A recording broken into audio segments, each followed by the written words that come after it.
Good evening. Shithouse has been a word much repeated lately.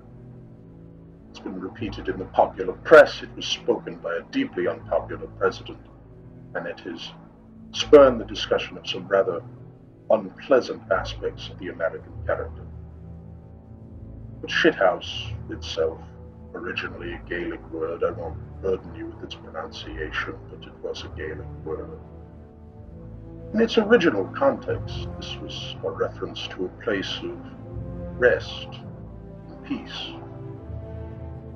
a spot of civilization in its meanest form, presented so that men may relieve themselves of the excesses of their body with the simple dignity of walls around them.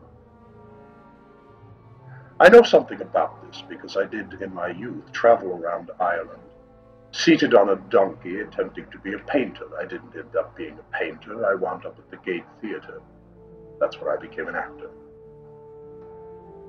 It's funny how life comes together, how these places of respite can become places of shame when viewed from our lofty perch of civilization. There was an American writer, Mr. Robert Howard, who lived in a shithouse, a shithole, backwater,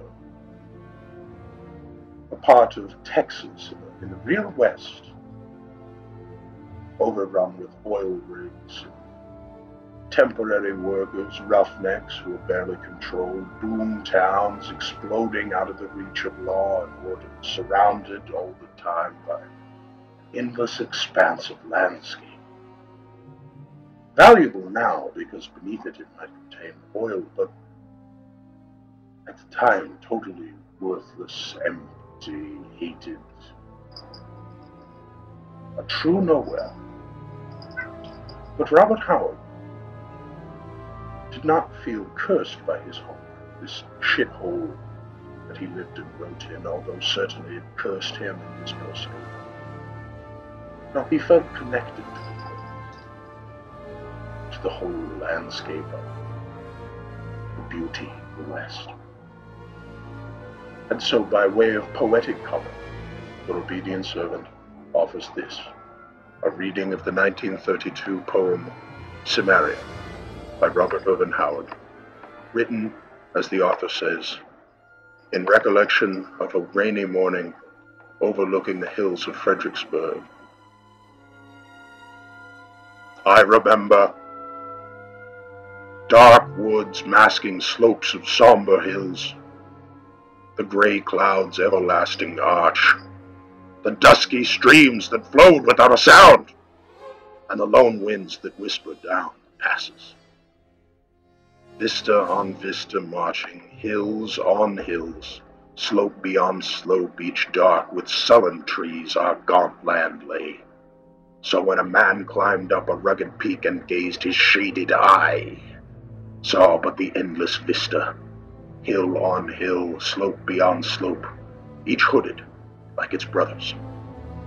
It was a gloomy land that seemed to hold all winds and ghosts and dreams that shun the sun, with bare boughs rattling in the lonesome winds, and the dark woodlands brooding over all, not even lighted by the rare dim sun which made squat shadows out of men. They called it Cimmeria, land of darkness and deep night.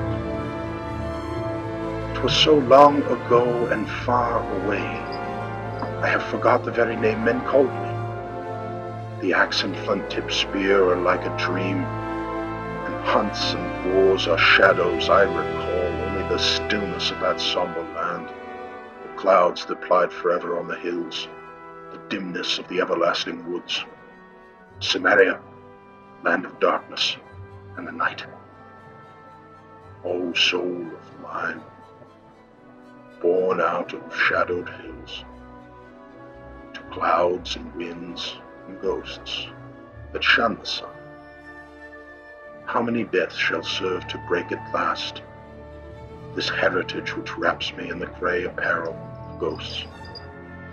I search my heart and find Cimmeria, land of darkness and the night.